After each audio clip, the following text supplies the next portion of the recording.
What do you think is his legacy after 25 years there? He stabilized Tottenham. He made them one of the richest, wealthiest teams in not only the Premier League but the world. Tottenham's got good finances right now. I mean, obviously, I know Tottenham fans. I'm not the biggest fan of Daniel Levy and his transfers and all of that stuff, but he brought stability, and now the next person take it to another level. Hopefully, they take it further, even down. But Daniel Levy did stabilize Tottenham for sure. I think you can say it objectively, right? Yeah.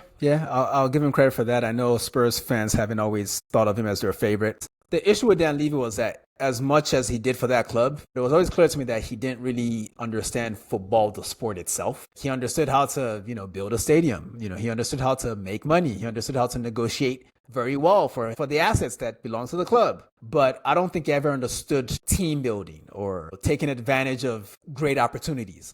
Him letting Portugal was a fatal error. They could have overtaken a lot of teams permanently if they had just supported that man in that moment, and he decided to cheap out.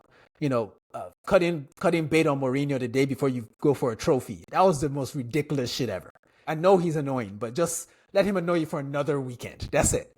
Just dumb decisions like that always kind of made me a bit cold towards him. But I'm also an Arsenal fan, so I was never going to be a fan of Dan Levy. But I think overall it's been a good tenure. I think you can never underestimate the impact of building a stadium that's seen as the best in the world, or a world-class stadium that hosts Beyonce and Kendrick Lamar and NASCAR races or whatever the fuck they be hosting, go-kart race, I don't know, but he did well by them, and